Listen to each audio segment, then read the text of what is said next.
পুজো পরিক্রমা করতে করতে চলে এসেছি আইটাল সর্বজনীন। এখানকার দুজন ক্লাবের সদস্যকে পেয়ে গেছি, তাদের কাছ থেকে পুজোর থিম সম্পর্কে জেনে নেওয়া যায়।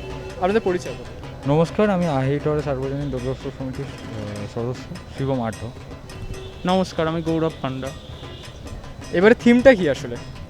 দেবীর আলোয় দেবী মায়ের উঠোন এর উপর চিন্তাভাবনা করে তৈরি করা হয়েছে। এটা পুরোটাই হচ্ছে গুজরাটের সূর্য টেম্পল মন্দিরের উপর নির্ভর করে তৈরি করা হয়েছে। এই পরিস্থিতিতে বর্তমানে যে সিচুয়েশনের মধ্যে দিয়ে আমরা প্রত্যেকটা মানব জীবনের প্রত্যেকে আমরা কাটিয়েছি, এই পরিস্থিতিটার কথা মাথায় রেখে আমরা এবছর একটি সূর্যর আলোকে কেন্দ্রভূত করে আমাদের এই প্যান্ডেলটা তৈরি করা হয়েছে। এটা পুরোটাই দেখতে পাচ্ছেন, যেটা পুরো চারদিক খোলা প্যান্ডেল।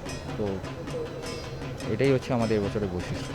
প্রত্যেক বছর দেখি আইটাল সর্বজনীনে যখনই আসি তখনই দেখি কিনা মানে প্রত্যেক বছরই বিশেষ কিছু থাকে। আগের বছর শোভাবাজার রাজবাড়ি থেকে শুরু করে অনেক কিছু হয়েছে। তো এই বছর মানুষের আকর্ষণ দেখছি পুরো উন্মুক্তভাবে মানুষ রাস্তা দিয়েই দেখতে পাচ্ছে, এটা প্রত্যেক বছর দেখতে পায় না। তো পুরো পরিকল্পনাটা কার? পুরো পরিকল্পনা হলো আমাদের যখন ক্লাবের সদস্যরা আছেন, বড় বড় যারা সিনিয়র মেম্বার্সরা আছেন, তারা যখন শিল্পীর সাথে বসেছিলেন তখন হয়তো আমাদের পরিকল্পনা ছিল অন্য একটা কিছু করার, ঠিক আছে। এবং সেই অনুযায়ী আপনাদের একটু হিস্ট্রি বলছি আমি, আগেকার ইতিহাস, যে সেই অনুযায়ী কাজও শুরু হয়েছিল একটা অন্য প্যান্ডেলের জন্য।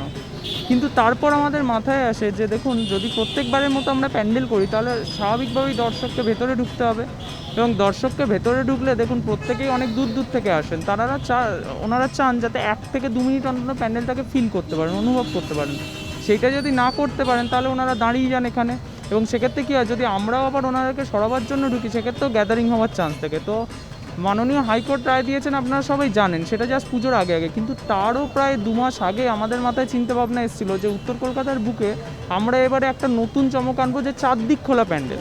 যে কোনো দিক থেকে মানুষ উন্মুক্তভাবে গোটা প্যান্ডেলের প্রতিটি কাজ এবং সামনের ফ্রন্ট এন্ট্রান্স দিয়ে মায়ের মুখ পরিষ্কারভাবে দেখতে পাবে। এবং মাননীয় আদালত, মহামান্য আদালত রায় দেওয়ার অনেক আগেই আমাদের এই পরিকল্পনাই ছিল, ঠিক এখন যেরকম ব্যারিকেড দেখছেন আপনার সামনে, ঠিক সেইখান দিয়েই লোকজন পাস হয়ে চলে যাবে এবং পুরো প্যান্ডেলটাই সেখান থেকে দেখতে পাবে। এটাই মানুষের সুরক্ষা ব্যবস্থা নিয়েই পুরো পরিকল্পনা নেওয়া হয়েছে। আসলে এখানে আমি এসে দেখলাম যতটুকুনি, এত সুন্দর কারুকার্য পুরো গুজরাটে, আপনারা যেটা বললেন সূর্য মন্দিরের কারুকার্যটাই করা হয়েছে এবং খুব নিখুঁতভাবে করা হয়েছে। দৃষ্টি তো আকর্ষণ করে প্রত্যেক বছর আইটাল সর্বজনীন, এবং এবছরও করেছে। আপনাদের সকলকে বলবো যে পূর্ণিমা টিভির পুজো পরিক্রমা চলছে, সঙ্গে থাকুন আমাদের, চলে যাবো পরবর্তী পূজা মণ্ডপে।